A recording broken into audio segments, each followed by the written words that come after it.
Hi, my name is Amber Ramirez, and I'm going to be taking you through my sports analysis for Australian football. A little bit about Australian football is that it's a high intensity intermediate field sport played in a large oval from 135 to 185 by 110 to 155 meters, with 18 players per team on the field. The game is continuous, meaning there are constant transitions between offense and defense and contested play. Because of this, players need to cover large distances while performing skills like kicking, tackling, performing skills like marking under pressure. Each position specifically have different demands. So midfielders will most likely run the most. Defenders will react quickly to attacks, and forward focus a lot on explosive movements near the goal, right? So going into physiological demands, we have that AFL is physically demanding because it combines both endurance but also high intensity efforts.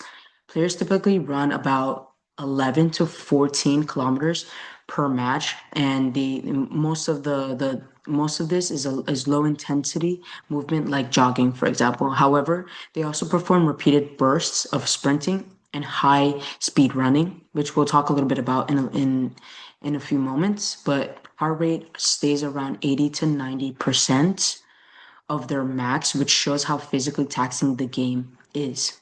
In terms of energy system, short explosive actions use ATP, PC, and anaerobic systems. Recovery between efforts depend on aerobic systems. So overall, AFL requires both endurance and the ability to repeatedly produce high intensity efforts. Going into biomechanical, we see that AFL places a lot of stress on the body, right? Their players are constantly performing accelerating, decelerating, they're cutting, they're jumping, they're landing. These movements create a high loads, especially on the lower body. So, for example, I will say kicking, right? Kicking here involves hip flexion, knee extension, and trunk rotation. Ground ball pickups, we will see that it increases stress on the hamstrings. Tackling, marking require upper body strength. These there's also strong need for eccentric strength, right? Meaning the ability to control and absorb force with slowing down. Overall, the players, right? The players need to be efficient in absorbing force and quickly reaccelerating. We have different position type. Their demands and the movement characters are different. We've already established that midfielders, they run the most. This is a constant involvement, offense, defense, and contest, frequent accelerations and transitions. Backs, they're moderate distance, high reactive accelerations, and intense defense efforts, frequent change of directions, tracking opponents, and rapid responses to opposition attacks. Forwards, they have the lowest amount of running, but they're high in neuromuscular load and repeated short sprints. Explosive leads to deceleration, collision, and then contested marking near the goal. For the high speed running and sprinting, in AFL, players don't often reach their max sprints because of the constant change of directions, right? So instead, performance is based more on high speed running and repeated sprints. Efforts during the most intense moments of the game, players can reach around 200 over 200 meters per minute, showing how demanding peak periods are. Sprint training is still important because of course, it improves their acceleration, their horizontal force production, and repeat effort ability, which helps them with their match performance. Common injuries are the hamstring strains, ASL injury, shoulder sprain dislocation, ankle sprain, groin strains, and then the calf strain. Workouts to get into, we have multi-direction, acceleration, and speed endurance.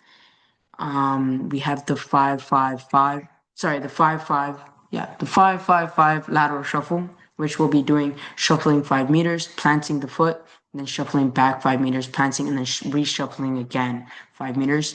Here's just 4 reps each direction. Then we have a 45 diagonal cut to a reacceleration. So they will basically sprint 5 meters, and then they're going to have a cone where they have to have a sharp turn, cutting 45 degrees, accelerating another 5 meters, and then they just jog back. Then we have a reactive cone COD. We'll have a coach or a partner. The coach or the partner is going to basically point at each direction. At whichever direction they point, they have to sprint to that, decelerate, and then return to the center. For workout 2, we have acceleration. So it's pretty self-explanatory. It's a first step acceleration where they'll basically explode from an athletic stance 10 meters. Then we have a 5 meter to decel and 5 meter reacceleration. So they're going to sprint 5 meters, get into a controlled deceleration, and then immediately reaccelerate another 5 meters. Then we have the chase down acceleration, where basically it's going to be partnered. You will the partner who's chasing is going to possibly be 1 to 2 meters behind, while when the moving partner is cued or is on command, they're going to accelerate hard for 12 to 15 meters. And basically the partner that is 1 to 2 meters behind, they basically have to catch him. You have to catch him. And then workout three, which is speed endurance at 75%. We have repeated high speed efforts. We have the 60-meter shuffle and then the 300-yard shuffle. And that is it for the workouts. And that's it for, of course, Australian football. These are the references. And thank you for joining in.